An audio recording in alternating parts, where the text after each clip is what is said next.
Hello and welcome everyone, this is professor Siddharth Surana. I hope you guys are doing good और मैं तो हमेशा मस्त रहता। Welcome to the revision lecture in CA final direct tax for May 21 and November 21 attempt.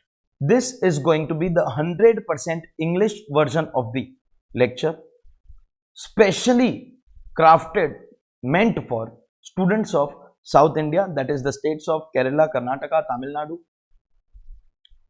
Andhra Pradesh, Telangana, specially dedicated for South students. Like we always do, two languages. This is 100% English. For the rest of India, other than South, those who want lectures in mix of Hindi and English, like this lecture, those lectures will also be available. So stay in touch with my YouTube channel. The link is available.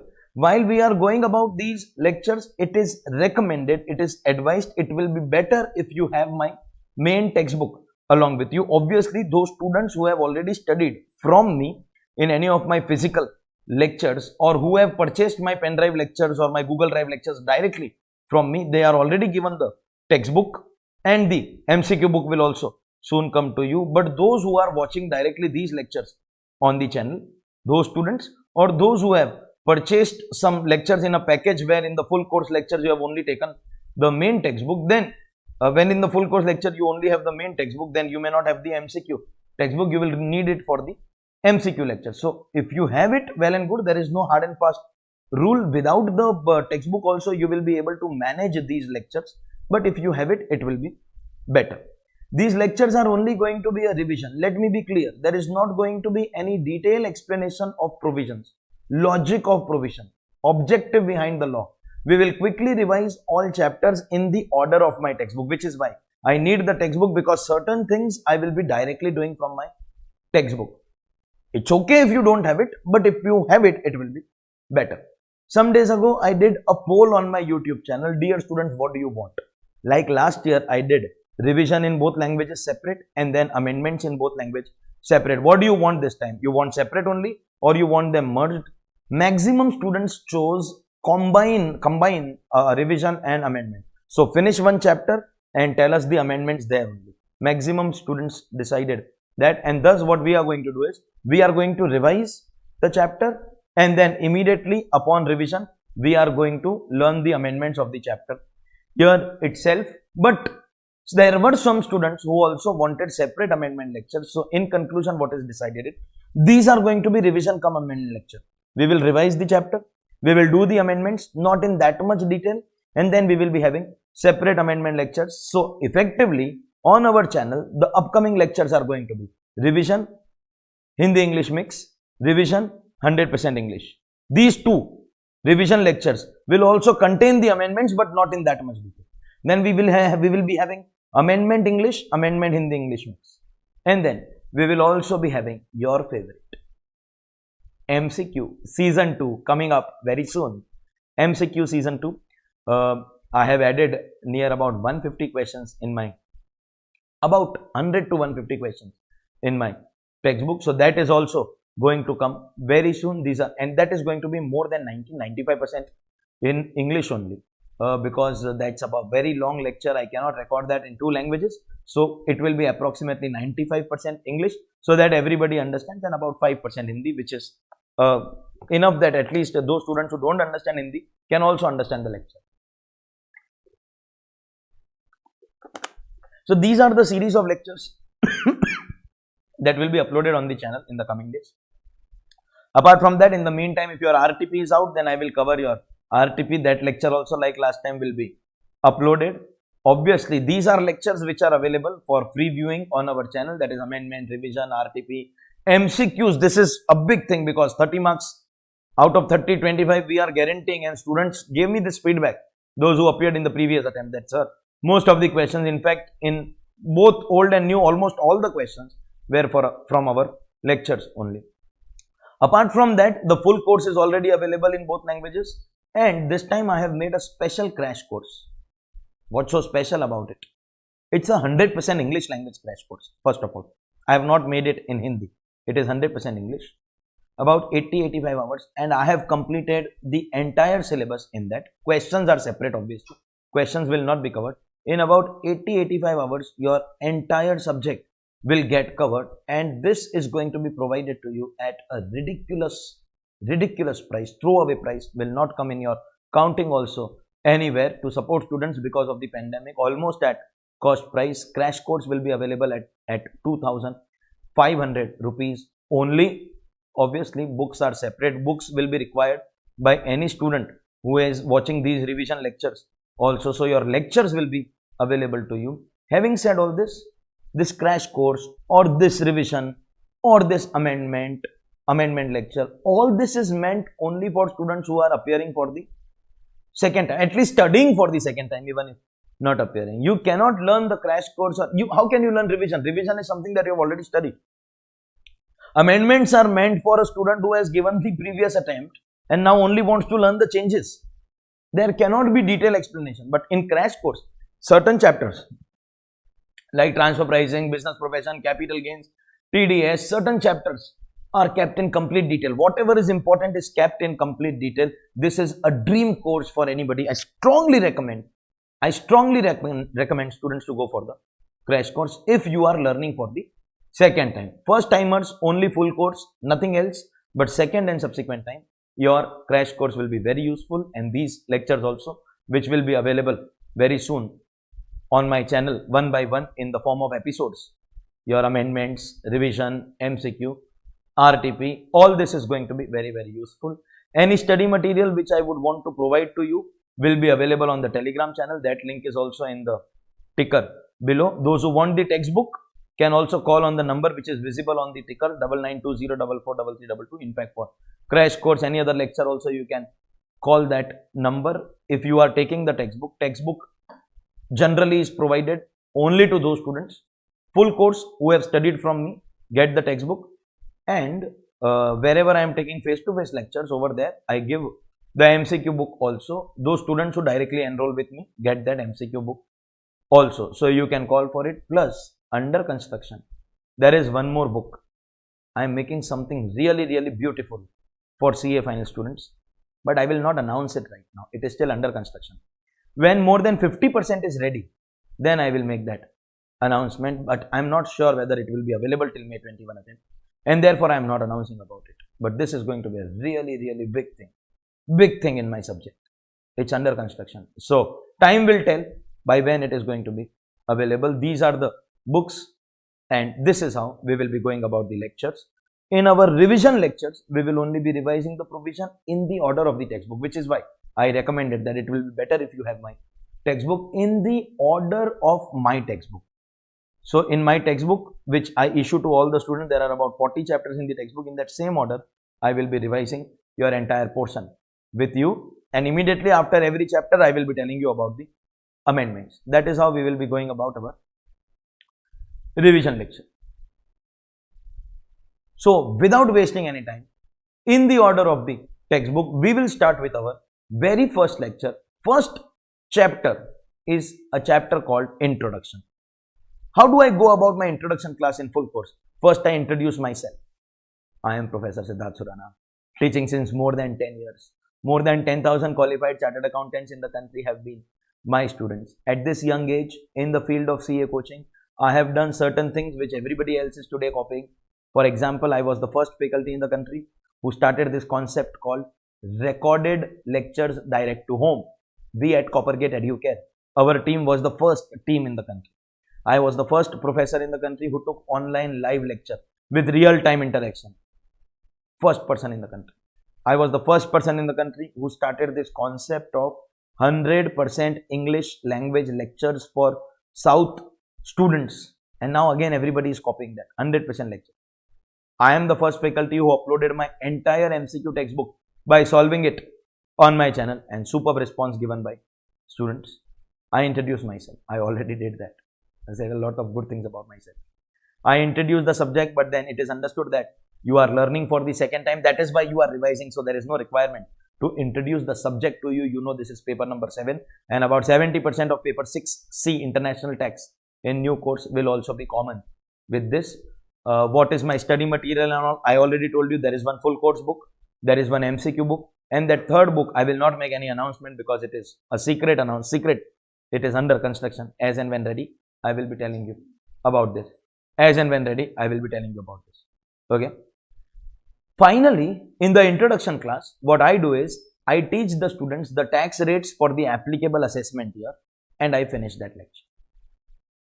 Now that your attempt is May 21 and November 21, the applicable previous year will be previous year 2021. November 20 exam, it was previous year 1920, assessment year 2021. Now, for May 21 and November 21 both attempts, previous year will be 2021, assessment year applicable will be 21-22. You have to be aware of this all throughout your portion. Previous year 2021, assessment year 21-22 is what is going to be applicable for your exam, and accordingly we will be learning tax rates of previous year 2021, that is assessment year 21-22 from my main textbook introduction chapter. We first have been given the normal tax rates applicable for individuals. If you observe carefully, there is no change at all. It is absolutely same. So that way there is hardly any change in this tax rate system. The only change that has taken place is now they have announced a new taxation regime for individual HUF and cooperative society. New taxation regime for individual HUF and cooperative society.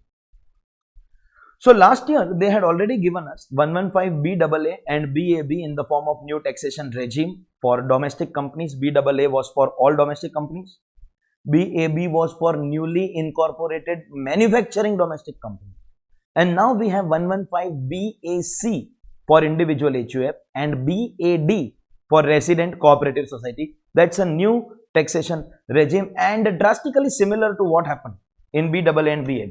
So they have given you a long list of tax benefits. You have to leave your tax benefit. You have to forego your tax benefit, leave your tax benefit and pay tax at lower rates. Or you can take the benefits and pay tax at the existing higher rates. So now you will have old regime calculation, new regime. Some very unfortunate thing done by this government. They have introduced a new taxation regime, new slab rates without removing the old rates. As a CA student, this is bad news for you, because if they give new rates and they delete old rates, you have to do only new. If they don't give any new rate, you have to do only old. But now the old rates and the new rates will coexist. You have to calculate tax as per old regime, tax as per new regime, and finally you will have to make your assessee pay whichever is beneficial. You will have to calculate both old as well as new. They are going to coexist. So take your tax benefits, old rates, give up your tax benefits, new rates. 115 BAC for individual HUF and BAD for resident cooperative society, because this is a revision lecture and you people have studied once before, so you have some idea about BAA and BAB. So this will be taught to you in comparison with BAA and BAB so that you can understand. But before I take you to that, I would first like to briefly tell you about the old rates where there is absolutely no change. Resident senior citizen. Senior citizen is who? Exec 60 up to 79, less than 80. 60 to 79. At any time during the previous year or 1st April of the assessment year. 3 lakh basic exemption, 0% tax. Up to 5 lakh, 5%. Up to 10 lakh, 20%. More than 10 lakh, 30%. Very senior citizen, exact 80 and above. So your categories are 0 to 59, 60 to 79, 80 and above. Basic exemption 5 lakh, up to 10 lakh 20, after 10 lakh 30. Again, no change. And for all other individuals, including non-resident of any age, because senior citizen and very senior citizen get benefit of higher basic exemption only if they are resident. If you are non-resident, you will always come here. Again, no change. Up to 250 basic exemption, up to 5 lakh 5%, up to 10 lakh 20%, and above 10 lakh 30%. These are your existing slab rates which were same last year, same in the current year. Absolutely no change. So instead of changing the slabs, they introduce new slabs. Now you do old or new, whichever is beneficial. You will have to do both. But it needs that I bring your attention. It is required that I bring your attention to chapter 12 of income tax. Chapter 12 of income tax ranges from section 110 to section 115 BBG. So your short-term capital gain stock market 111A will fall here. 112A long-term stock market will fall here. 112, all other capital gains like property, gold, etc. will fall here. Your 115A, very important section of non-residents. Your casual winnings 115 double B. Your 115 BBG, carbon credits, all these sections are chapter 12. What's the beauty of chapter 12? This is special rates. The slabs that are given here and the new taxation regime also, they are normal rates. Any income which is covered under chapter 12, I have given you some examples here. Long-term capital gain 112, stock market, both short-term and long-term, 111A, 112A, casual winnings 115, double B, they will always apply. In fact, let me be clear, supposingly you go to the new taxation regime, that is for companies BAA, BAB, for individual HUF, BAC, that's new, and for resident cooperative society BAD, we will calculate our entity. In old regime, we will take all the deductions. In new regime, we will not take the deductions. Whatever is the entity. First, we will segregate any income taxable in special rate and we will apply the special rate. And whatever is your other income remaining, that can go in old or new, whichever is beneficial, meaning thereby special rates like casual winning, long-term capital gain, stock market will apply whether you take old slabs or new slabs. So these are your old slabs. Soon I will teach you your new slabs, but that will apply only to your normal income. Your special rates income will always go in special rate. So calculate your NTTI, remove your special rates income, apply special rate, and then on your normal income, apply old regime, apply new regime, whichever is beneficial. Whichever is beneficial. Right now, I have not taught you anything about the new regime. So let's stick to our old regime. What is the old regime?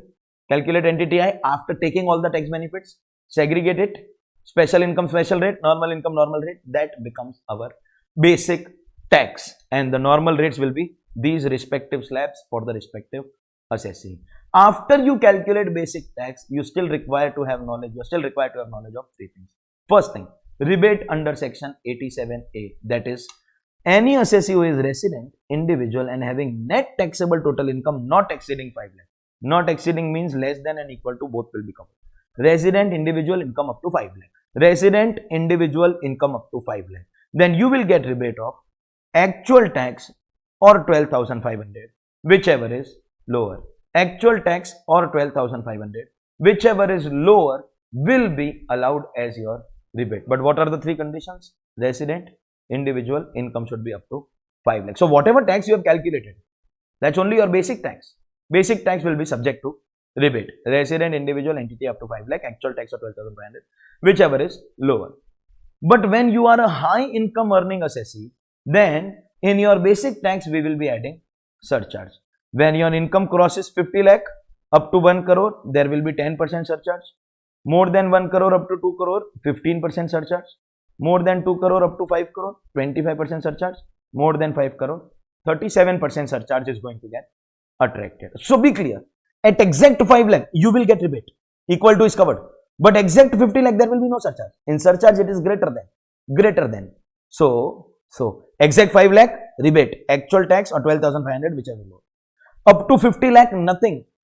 More than 50 lakh, 10% surcharge up to exact 1 crore. More than 1 crore, 15% surcharge up to exact 2 crore. More than 2 crore, 25% surcharge up to exact 5 crore. And more than 5 crore, 37. So surcharge will come only when it is greater than. Rebate comes when it is equal to also, but surcharge only when it is greater than. Plus, last year in the ordinance which was introduced, Taxation Law Amendment Ordinance, a very, very important thing came that these two newly introduced surcharge rates, that is 25 and 37, will not be applicable on the income under 111A, that is short-term capital gain, stock market, 112A, long-term capital gain, stock market, 115AD capital gain, that is capital gain for foreign institutional investors, because these surcharge rates which we are learning here, yes, we are doing individual tax, but same surcharge is applicable for HUF, AOP, BOI and artificial juridical person also. So, income under 111A, 112A, capital gain under 115AD and with effect from AY 21-22. First amendment, dividend income. One of the biggest news that I am breaking to you, if you are not already aware, Dividend income which was exempt till last year is now going to be taxable. Sir, why? Because dividend distribution tax stands abolished. One of the biggest changes in the income tax environment of our country is now the abolishing of DDT. DDT stands abolished, and thus the shareholder will now not get any exemption. Dividend income will be taxable. Therefore, if I am a shareholder, my income will contain capital gain 111A, 112A, 115AD, obviously other than individual, because 115AD is only for FIIs, and it will also cover dividend income as shareholder. This additional surcharge of 25 and 37 will not be applicable on all these incomes. So what you are required to do is first check if your income is crossing 2 crore. From that you remove these incomes. Which incomes you will remove? 111A, 112A, 115AD and dividend. Remove. Is it still crossing 2 crore? Then 25 and 37 will apply, but only on those incomes. On these incomes, it is always going to be 15%. Always 15%. And supposingly, if you remove these incomes and your income is below 2 crore, then your entire basic tax will be subjected to 15% surcharge. If without these incomes you are below 2 crore, then entire 15%. And without these incomes you have already crossed 2 crore, then 25 and 37 only on your other income. These incomes you calculate basic tax, that surcharge is always going to be only and only 15%. The surcharge on these incomes will never be 25 or 37. The extra surcharge is not going to be applicable. And whenever we calculate surcharge, there will be marginal relief also. The increase in tax cannot be more than the increase in income. Lastly, this is something that requires no explanation, especially in a revision lecture. You will be having health and education cess HEC at 4%. Every time there is surcharge, every time there is tax calculation, there is going to be HEC applicable at 4%. These were your old rates of tax for individual, including the rates of surcharge and HEC, and rebate also. Rebate is applicable only for individuals. Now let's go to the other assessees. We are still in the old regime. I have not yet taught you anything in the new regime. We are still in the old regime. We are still in the old regime. Let's talk about our next assessee. The next assessees that we have are HUF, AOP, BOI and artificial juridical person. Their tax rates are going to be exactly same as A3. Now what is A3? Normal individual. Irrespective of the age of the HUF or the AOP, it is always going to be 2,50,000, then 5%, then 20%, then 30%. Rebate is not applicable because we've already seen rebate comes for individuals. Rebate won't apply here. Surcharge is absolutely same, including that amendment of dividend, including that 25-37 rule, everything. And HEC will come always at 4%. So there is again no change out here. They have given us obviously the new taxation regime for individual HUF, something about which I have been talking about since long. But before that, I want to finish all the existing rates. So I'll finish the existing rates of cooperative societies, and then I will discuss 115 BSC and BAD, that is the new taxation regime. For cooperative society, the existing rates are what? Up to 10,000, 10%, between 10 and 20, 20%, and above 20, 30%. These are very simple existing slabs. New regime we will learn separate. All that we have studied till now is the old regime. Rebate is not applicable because rebate is applicable only for individual. Surcharge, it is not so complicated, 10, 15, 25, 37, no. Only one surcharge rate, 12%, and that also only after 1 crore. So after 50 lakh, there will be no surcharge. This is exactly same as partnership firm. In partnership firm, there is only one surcharge, 12% after 1 crore. Then whether you cross 2, 5, 10, 100, 500 or 1000 crore, it is going to be 12%. Up to 1 crore, no surcharge. After 1 crore, 12%, and HEC will always come. This is existing taxation regime of cooperative society. And then we have 115 BAD, which is the new regime. Apart from that, as you are aware, partnership firms, I will be teaching you in the chapter assessment of firms. We will be going in the order of index of my textbook. And that is why I said that it is better if you have the textbook, so that you will understand things very easily. If you don't have, still you will understand that it's not so difficult, but it will be better if you have it. And for companies, we have a special chapter, minimum alternate tax. We will be discussing tax rates over there. So we are done with the existing taxation regime of all assessees, including slabs of individual HUF and the slabs of cooperative society, along with their surcharge and HEC. And now the time has come to learn the new taxation regime, section 115B AC, new taxation regime for individual HUF. Who is the eligible assessee? Individual HUF. So if you remember, 115BAA, that was for domestic company. BAB, newly incorporated manufacturing domestic company. BAC is for individual HUF. And BAD is for resident cooperative society. So that is how they have introduced. Last year they introduced 2. This year they have introduced 2. But how is 115BAC different from the others? Please observe. In BAA they say domestic company. In BAB they say domestic company. In BAD they have said resident cooperative society. But observe what they have said here. Individual HUF. I checked, I double checked, I checked 5 times, I read the provision. They have not written resident, individual, resident, HUF. That way, all other sections of new regime, BAA, BAB and BAD, all those 3 sections mention domestic, domestic, resident. But here they have written only individual HUF. Maybe it is an error. Maybe they will bring retrospective amendment in the next budget. We don't know. But as of now, what they have written is individual HUF. And accordingly, this will be available whether you are resident or non-resident. 115BAC will be available for individual and HUF. These new slabs that have been given here, will come to that very soon. For resident individual as well as non-resident, and resident HUF as well as non-resident. BAA, BAB, both are for domestic companies. BAD is resident cooperative society, but here they have mentioned individual HUF without mentioning resident, and consequently, this is going to be available whether you are resident or non-resident. Surprisingly, new taxation regime which is available only to residents will now this be applicable. This will be applicable for resident as well as non-resident. Obviously, this is going to be optional. BAA was optional. You have to decide on or before the due date of return filing. Option once taken cannot be changed. I am revising that MAT part also. That applicable for companies. But if you remember that, because that is not new, that is an existing provision. And you all are not learning for the first time. This is revision. So existing provision, BAA, decide before the due date, once taken cannot change. BAB, newly incorporated manufacturing company, decide before first due date. Before your first due date, you decide. Go in new, you can't come to old. You go in old, you can't go to new. BAA, once you go in new, you can't come back. BAD for resident cooperative society, which I will be doing with you very soon. That is also one time. Once you take it, again on or before the due date. Once you exercise the option, you cannot go back in old. Means one thumb rule is very clear. New taxation regime, once you opt for it, you can't come back to your old regime. Something like your CA codes. From old to new you can go, but from new to old you cannot come. But 115BAC is again different. What was one difference in 115BAC different from everything else? This is only for everything else is only for resident domestic companies. This is for resident and non-resident both. And now how they will exercise the option, this is also different.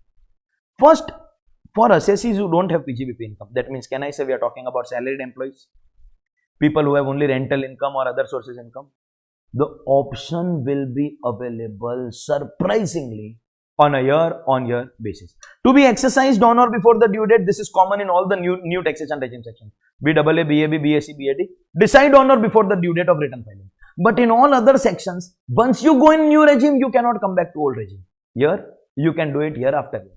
Old, new, new, old, new, new, old, old, new, old, old, new, old, old, old. Every year you can change if you don't have PGBP income. But those who have PGBP income, what is their status? First of all, this also has to be done before the due date. So this is common. Whether BAA, BAB, BAC, BAD, all 4 cases, if you want new regime, you have to do it before the due date.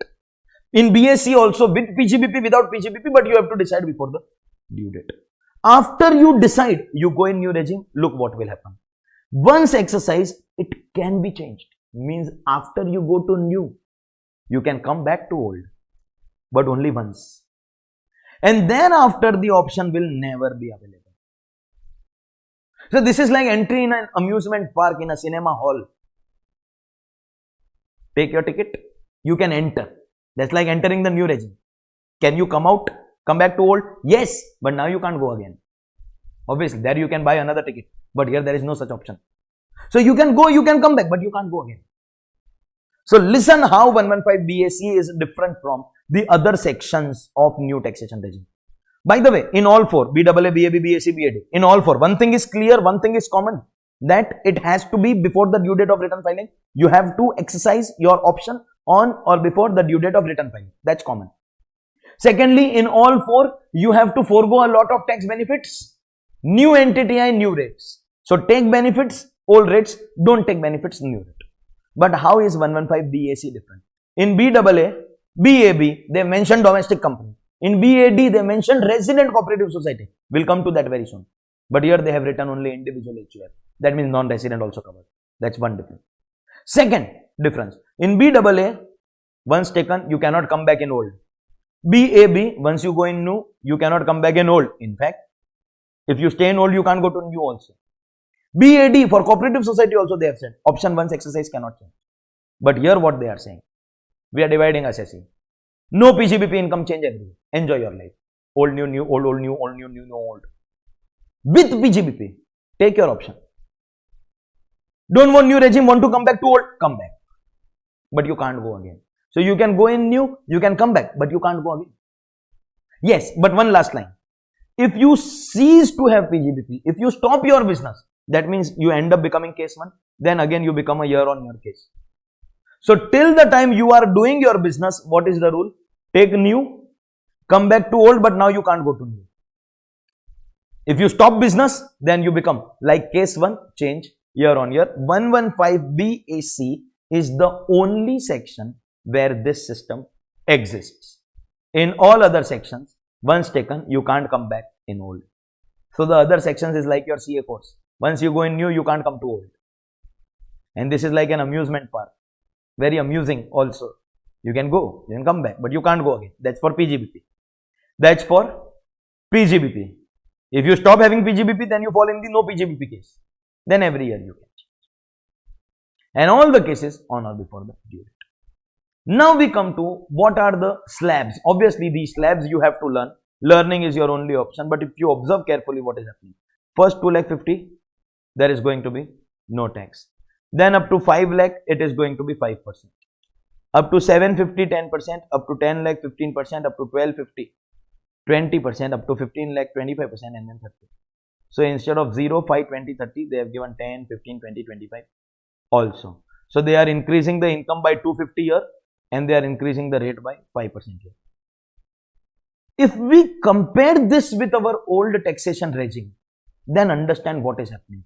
First, whether you are less than 60, greater than 60, greater than 80, doesn't matter. This is same for all.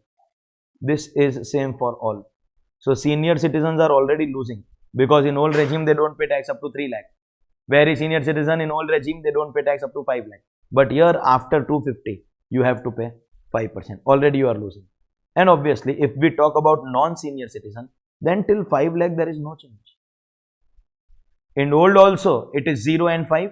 In new also it is 0 and 5. In fact, basic exemption is same for all. If you also observe, after 15 lakh, 30%. In old after 10 only it is 30. In new after 15 it is 30. That means the income up to rupees first 5 lakh. There is no change. In fact, senior citizens are losing in the new regime. After 15 lakh, old or new, it is always going to be 30. If at all there is any change, it is in these brackets. Understand, these two brackets in the old regime, they are at 20%, but here they are at 10 and 15 respectively. And these two brackets in the old regime, they are at 30%. Here they are 20 and 25 respectively. After 10 lakh, it is 30. So whether it is 10 to 1250 or 1250 to 50, everything is 30. But here they have given you 10, 15, 20 and 25. Effectively, the net benefit is only going to be 75,000. I'll teach you how. Let's calculate tax as per the old regime. Okay. So we'll take normal individual. Senior citizen is already losing here. Here you get 12,500. Then up to, or I'll directly take income up to 10 lakh. Up to 10 lakh, we know that up to 10 lakh we get 1 lakh 12,500. 10 lakh till 10 lakh it is a fixed amount as per these slabs. 1 lakh 12,500. And then Between 10 lakh and 15 lakh, we have income of 5 lakh, which will be taxable at 30%, and accordingly, we get a total of 260 to 500. In the old regime, any assessee having income up to 15 lakh, 260 to 500. See, after 15 lakh, it won't make any difference. I hope you are clear about that. After 15 lakh, it will not make any difference, because in old or new, it is always 30. After 15 lakh, it will make no difference. But up to 15 lakh in old regime, 260 to 500. Let's see what is the tax in the new regime. You get 12,500 here. Then you'll get 25,000 over here. 37,500. 50,000 and 60 to 500. Accordingly, this will become 187,500, and thus the maximum benefit that you can get by going to the new regime is 75,000 rupees. I'll prove it in one more way. This slab, old or new, same rate, so no change. After 15 lakh, old or new, same rate, no change. If at all there is any change, it will happen in these 4 brackets. Let's go bracket by bracket. This 2,50,000 bracket. In old it is 20. In new it is 10. So savings of 10%, 25,000 rupees.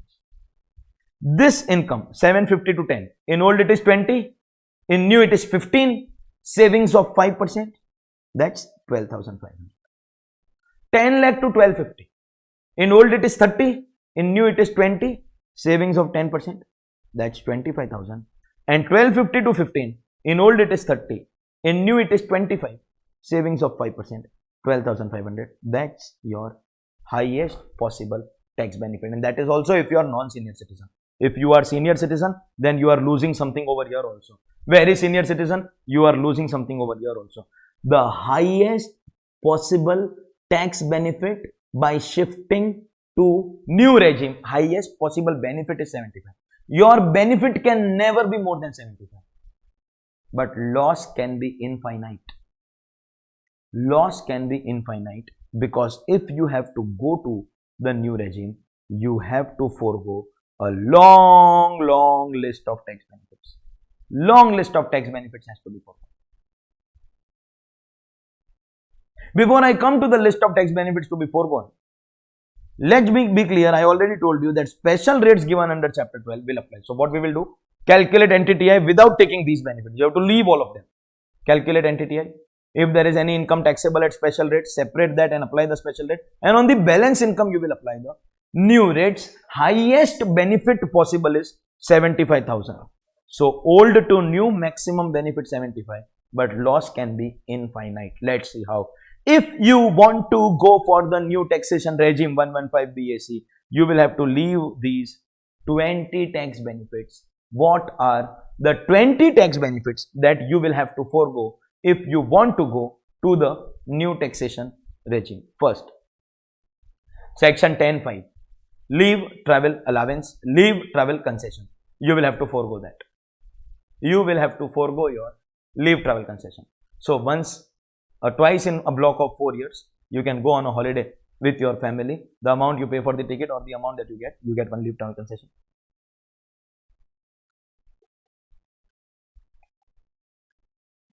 As tax benefit under section 10(5). You have to leave it. All throughout, don't forget, what is this list? We have to leave this so that we become eligible. 10(13)(a), house rent allowance.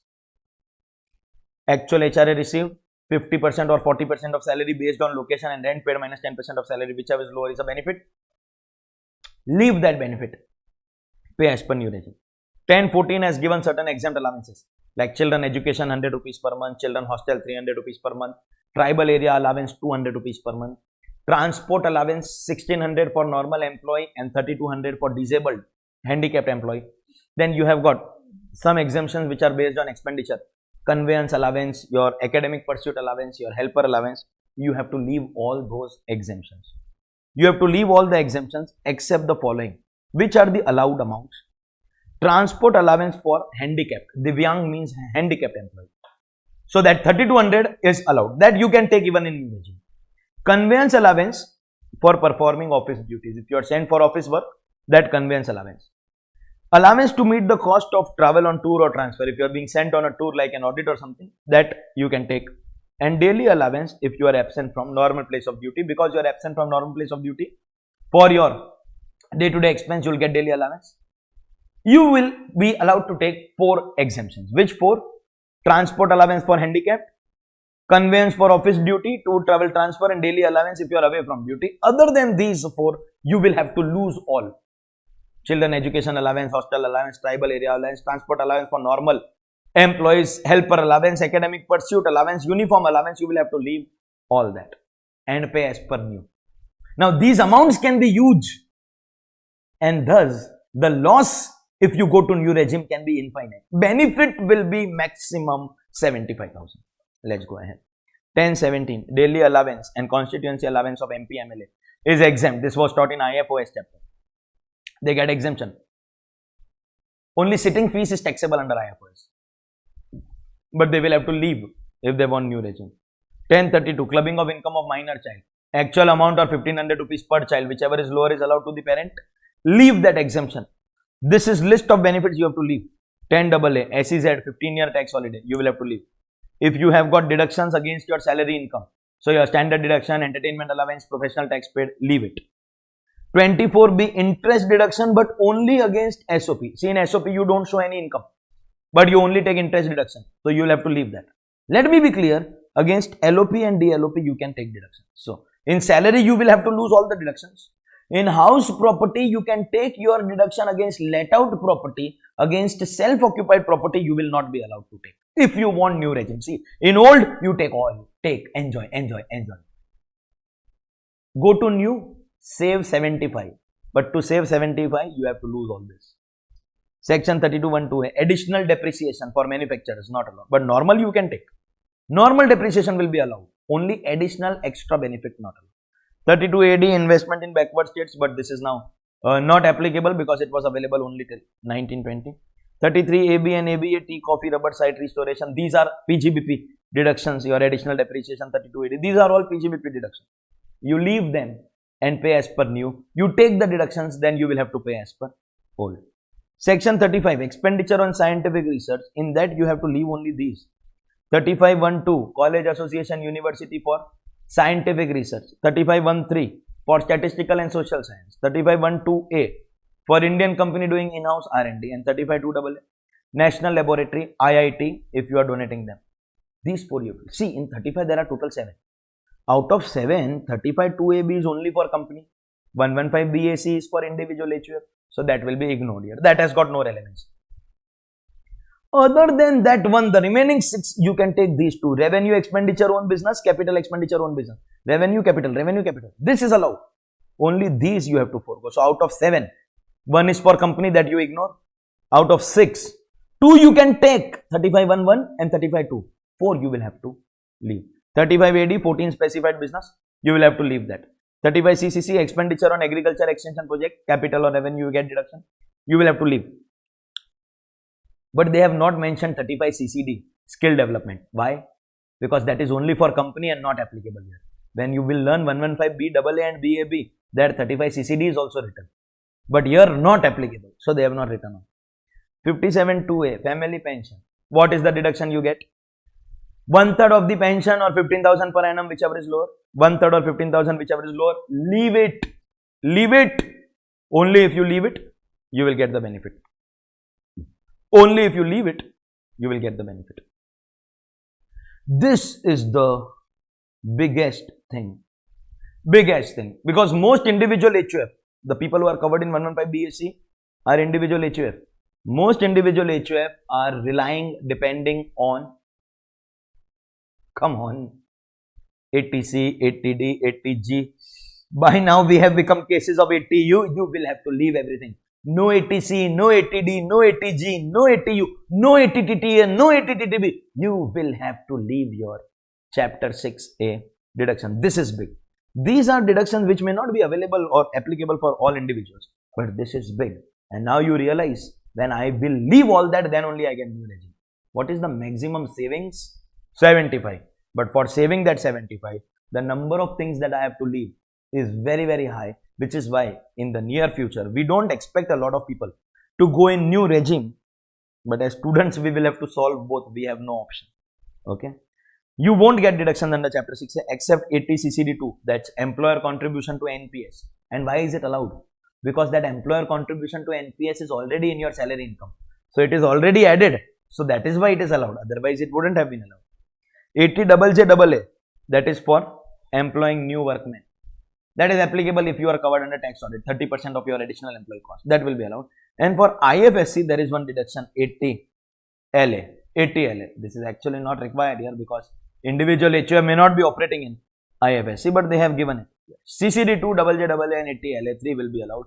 All other chapter 6, 80C, 80D, 80G, 80U, 80DD, 80DDB, 80TT, 80TB, most popular, you will have to leave all of that. Not just this, all the tax benefits that you are foregoing, if there is any brought forward loss relating to above, you will have to leave that. So current year you will not get anything, and if there is any brought forward loss, that will also lapse. You won't get the benefit of brought forward amounts also. You will not be allowed to adjust house property loss against other incomes. Anyways, house property loss against other incomes maximum 2 lakh only is allowed, but that 2 lakh also will not be allowed. House property against other heads will not be allowed. And if you are eligible for any exemption of allowance or perquisite under other law, for example benefit under payment of gratuity act, for example benefit under industrial dispute act, if you are eligible for that, you will have to leave that also. When you leave all that, we will allow you to go in new regime. Maximum benefit will be 75, maximum loss no limit, absolutely no limit. Have you understood? This is how your new taxation regime will apply. Leave all these tax benefits, calculate as per the new rates. If you don't have PGBP, you can change every year. If you have PGBP, you can take new, come back to old, but cannot go to new unless if you stop having PGBP, then you can change everything. And everything has to be decided on or before the due date of return. New, if you are choosing, you have to exercise the option before the due date. Surcharge and HEC, good news is absolutely same. Means rebate, why I am not saying, first of all, because if you observe carefully, up to 5 lakh rupees, the rates are same. And anyways, the rebate is 12,500, so it is going to become 0 only. So this is something that I don't need to tell you. Rebate concept will be same. Surcharge is also same. More than 50 lakh, 10%, more than 1 crore, 15%, more than 2 crore, 25, more than 5 crore, 37. And HEC 4% always. But here, your NTTI should be as per new regime. So, after you forego these tax benefits, after leaving all the tax benefits, what's your NTTI after leaving all these tax benefits? What is your NTTI? What is your NTTI after leaving all these tax benefits? On that NTTI, on the basis of that, we will calculate surcharge and HEC. And one good news for the assessee, the assessee will not be applicable, the assessee will be immune from applicability of alternate minimum tax, AMT. So in MAT we have studied this. Any company opting for 115 BAA or BAB, any company opting for 115 BAA or BAB, MAT not applicable, and for individual HUF, AMT not applicable. At least one secret hidden advantage of opting for new regime. Otherwise, monetary wise, old is only going to be beneficial. And then simultaneously, obviously, while doing BAC only, we have discussed a lot about BAD, but what have we been given? First, this is only resident cooperative society. Did I tell you? Only in BAC they have not mentioned. Otherwise, BAA, BAB also they have said domestic. Here also they are saying resident. This option has to be exercised on or before the due date, and here option once exercised cannot be changed. So BAA, BAB, BAD have mentioned domestic, have mentioned resident, on or before due date, once done cannot change. How is BAC different? Not mentioned resident. And second option can be changed. Non-PGBP every year. PGBP once you can come back but can't go again. And if you stop having PGBP then every year. Rate is very easy. No slab, flat 22%. Plus, let me tell you this also. Mandatory surcharge 10% and mandatory HEC 4%. This becomes same as 115 BAA. Compulsory 22, compulsory 10, compulsory 4. Effective rate becoming 25.168%. 22, 10, 4. 22, 10, 4. But here also, as I told you, special rates applicable under chapter 12 will be covered. So 22 plus 10 plus 4, but that will be on your normal income. So take your NTTI, special rates on special income, and normal income 22 plus 10 plus 4, and here also AMT will not be applicable. So one big advantage of going to the new taxation regime is your MAT for companies and AMT for other than companies will not be applicable, but here also you have to leave 10 tax benefits. So in BAC we had 20, here we have 10. Good news, these 10 are out of those 20. So in those 20, whatever was relating to individuals, for example, or salary related, then your pension, then your clubbing related, if you remove 10, then the remaining 10 are here. What are they? SEZ. All 10 are repeated. SEZ. Additional depreciation. 32 AD, which is not relevant now. 33 AB and ABA. Tea, coffee, rubber, site restoration. 35, once again the same 4. So these 2 you can take. This is not applicable, and these 4 you will have to leave. Specified business 35 AD not available. Agriculture extension project not available. Skill development CCD, they are not talking about it because that is available only to companies. All the deductions under chapter 6, they will be allowed only 80 LA. Only 80 LA will be allowed. CCD 2 is anyways for individual only.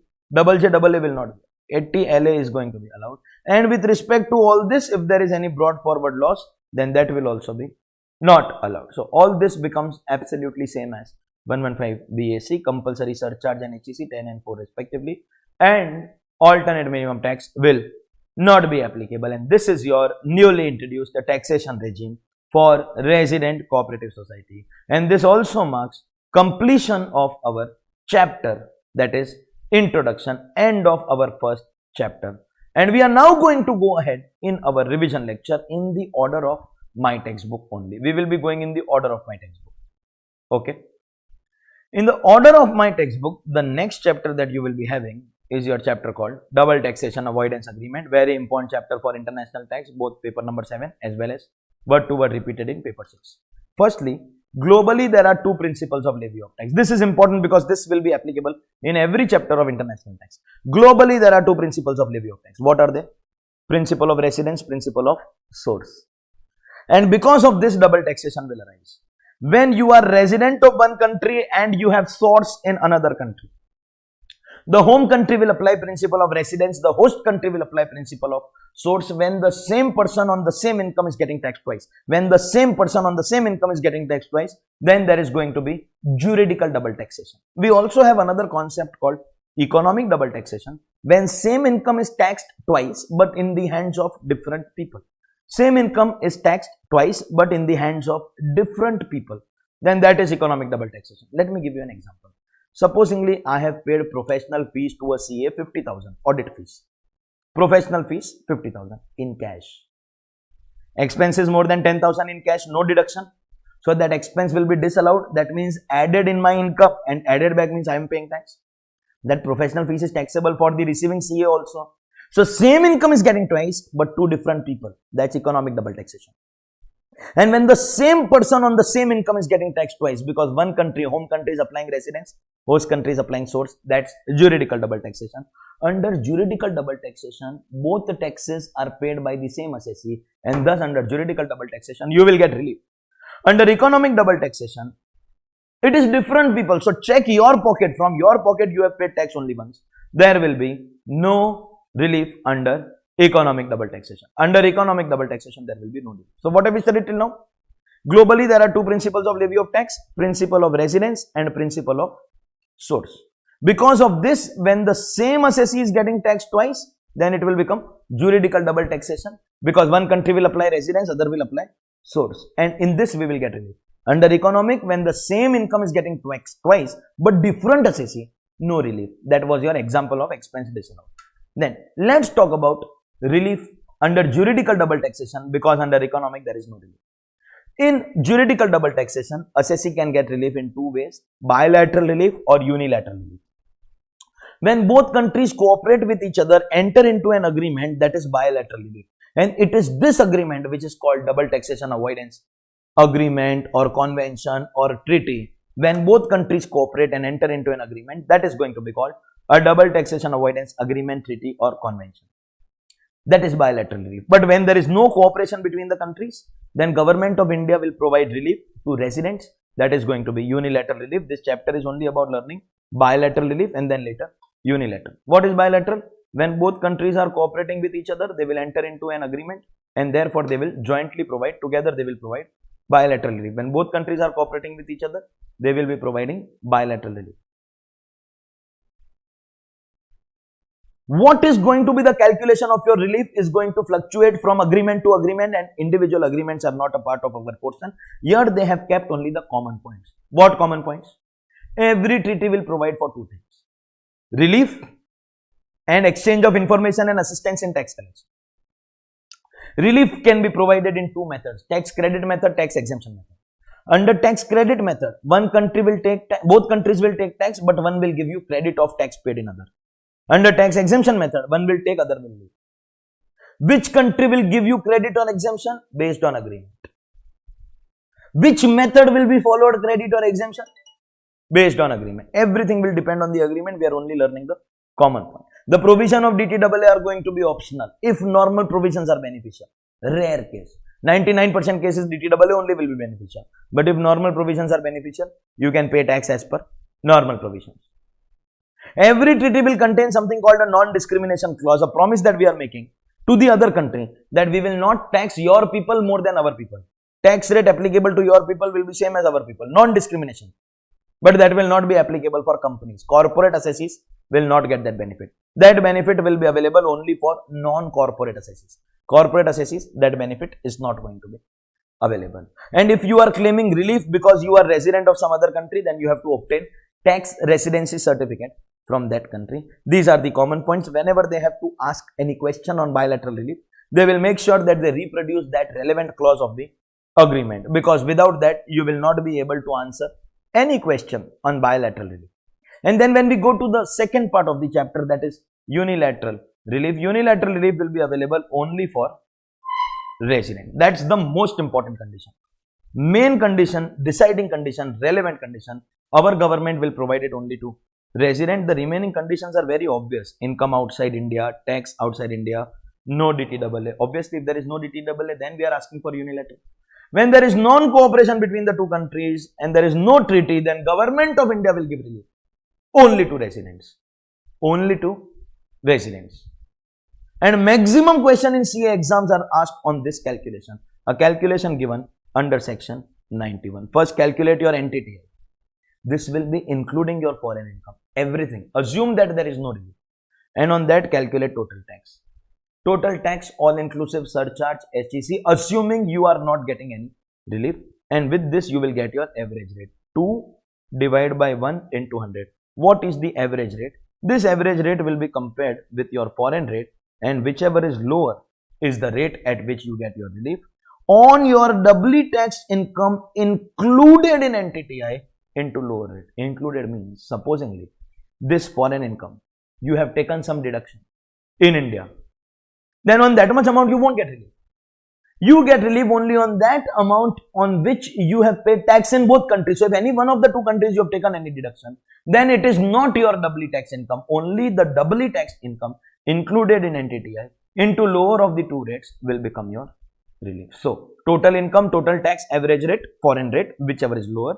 Doubly taxed income included in NTTI into lower will be your relief. And then from 2, you subtract this relief. 2 was your tax liability without relief. Subtract this relief. Then you will get your final tax liability. This is the most important calculation. Make sure that you do maximum sums on this. And I already told you, under economic double taxation, same income is taxed twice but different assessees. I gave you the example of expenditure disallowed.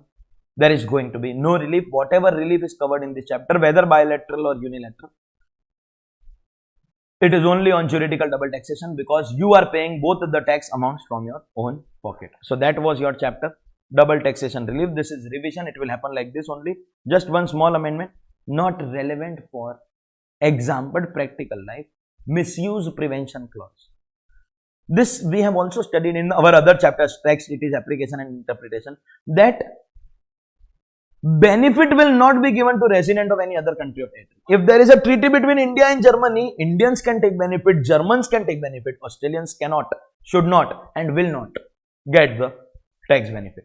Will not get tax benefit. So we are now providing that relief will be given without creating opportunities for non-taxation or reduced taxation through tax evasion or avoidance, including treaty shopping arrangement, aimed at obtaining relief provided in the agreement for indirect benefit to resident of any other country or territory. Residents of third countries, third states will not be eligible for this relief.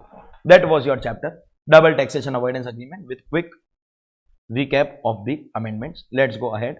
This is the third chapter in my textbook, mode of acceptance and repayment of loans, that is section 269 SS and section 269 T. Actually, till last year, all these revision lectures were only oral discussion and very crisp and sharp and quick 3 to 4 hour revision lecture. But some students said that, sir, we want more detailed revision lectures. That is why I am doing it right like this. But don't expect a 20-30 hour revision lecture. With this also, I'll keep the duration under 10 hours. I'll try about 5-6 hours so that at least one day before your exam you can watch it. If you want detail, then as I said, I highly recommend going for the crash course. It's a dream course for anybody who wants to revise everything in detail. Dream course at a throwaway price, I'm telling you. Okay, so here it is going to be crisp and sharp. Two sections. 269 SS is for accepting loans and 269 T is for repaying loans. Whenever the loan is 20,000 or more, exact is also covered. Then 269 SS says while accepting and 269 T says while repaying. You can do it only in account pay check, account pay draft or electronic mode. Otherwise, violation of 269 SS will attract penalty under 271 D and violation of 269 T will attract penalty under 271 E. Both cases 100% penalty. So, accept and repay both in the 3 allowable modes, or failure will attract 100% of the amount accepted in violation of 269 SS or repaid in violation of 269 T. 100% penalty will get attracted. In both provisions, they have given some exception.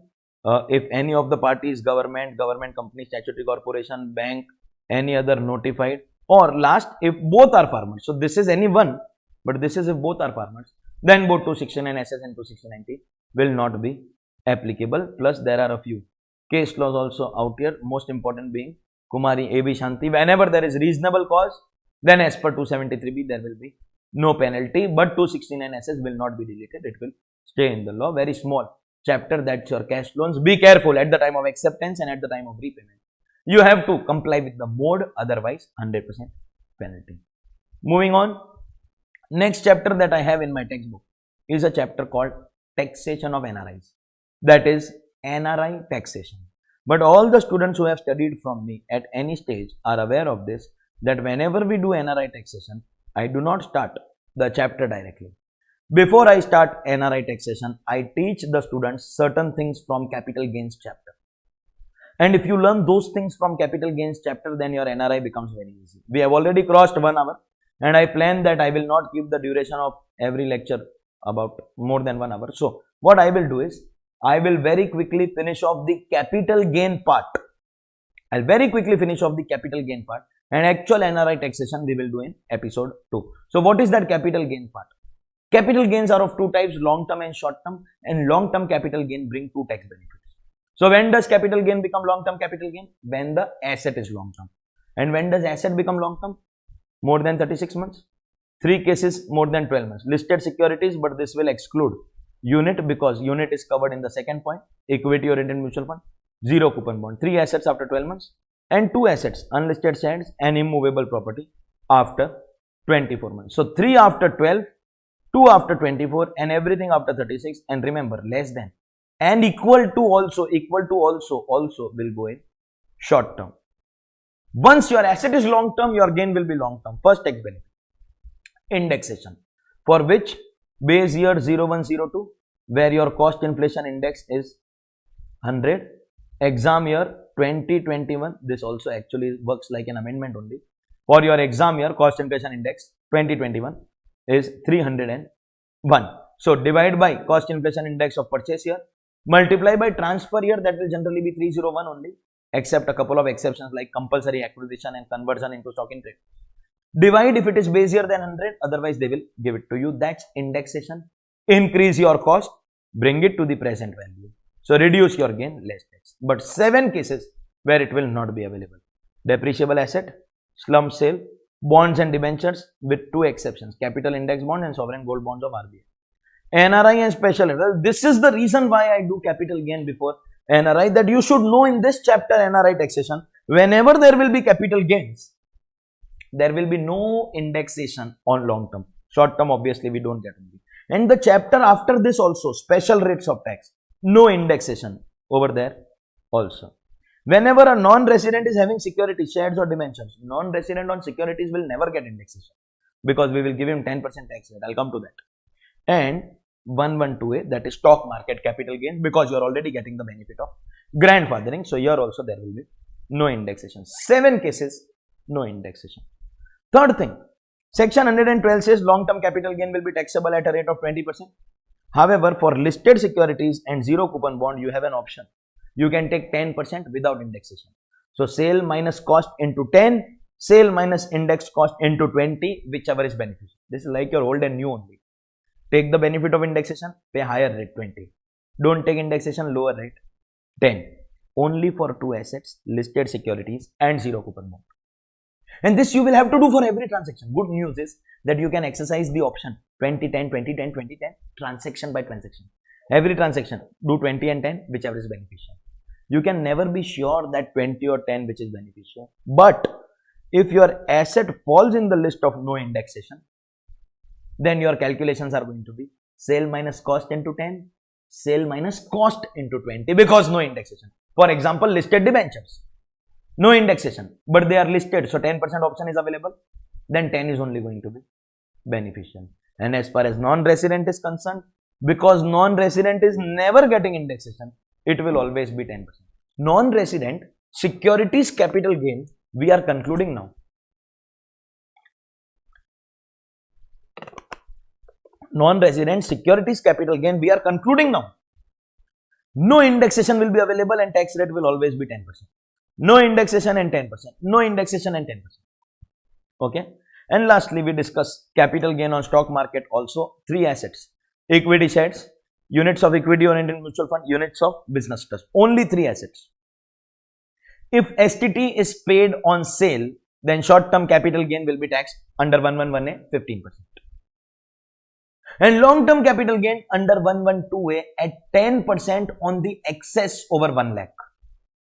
So if your long-term capital gain is 5 lakh, in income it will be 5. In income it will be 5. At the time of tax, it will be 4 lakh into 10. In income you will not write 4. In income you will write 5 only. You can say, what is the tax rate in 112A? First 1 lakh 0%, balance 10%. So 10% on the excess over 1 lakh. 3 assets, equity shares, units of equity under mutual fund, units of business trust. STT paid on sale, 111A 15% short term and long term 10% on the excess over 1 lakh. But if you are doing trading in International Financial Services Center, STT is not applicable. Still you will get the benefit. STT is not applicable only. You will get both 111A, 112A. But non-IFSC, sale transaction has to suffer. STT, then only you will get 15% and 10% for long term. But if your asset is equity shares on or after 1/10/2004, only for long term, subject to certain exceptions, even your purchase transaction has to suffer STT. So 3 assets, STT should be paid on sale, then short term 15. Short term is only requiring STT on sale, purchase not required at all, 15. Long term requires STT on purchase, but not on all 3. Only equity shares, only long term, only after 1/10/2004. Purchase and sale both have to suffer STT. Then you will get the 2 tax benefits. In IFSC, you don't need to pay anything. Any STT is not applicable in IFSC. Then in 112A, we have been given the benefit of grandfathering. What is grandfathering? We will take actual cost or FMV on 31st January 2018, whichever is higher. Why? Because the exemption of 1038 for long-term capital gain was deleted on 1st February. So the gain till 31st January will not be taxable, which is why we will do actual cost or FMV, whichever is higher. However, we will not be doing it directly like that. First, we will take FMV or selling price, whichever is lower, and that lower will be compared with cost, whichever is higher. So, sale consideration you directly write outer column. While computing cost of acquisition, take FMV or selling price, whichever is lower. that lower should be compared with cost of acquisition, whichever is higher. That will become your cost. Multiply by number of shares. That total will go in the outer column in income. And at the time of tax calculation, first 1 lakh 0, balance will be 10%. You will get full set off of loss because full amount is going in income. Full set off of loss is going to be available. Against 112A, you will not get rebate because you are already getting first 1 lakh 0%. 111A, 112, 112A, these are special rates, so no chapter 6A deduction. And lastly, 2 people, 3 incomes. 2 people, 3 incomes. Resident individual, resident HUF. Resident individual, resident HUF. Against 111A, 112 and 112A. Resident individual, resident HUF against 111A, 112 and 112A will be allowed to utilize their unexhausted basic exemption limit. That was your stock market capital gain, and that was the discussion about capital gain before NRI taxation chapter. Actual NRI taxation we will be doing in our episode 2. Stay in touch with the channel, both the Telegram where you'll get some study material as well as the YouTube channel. Lots of things coming up. Stay tuned. For now, we will call it the end of episode 1. Have a good day. Thank you very, very much.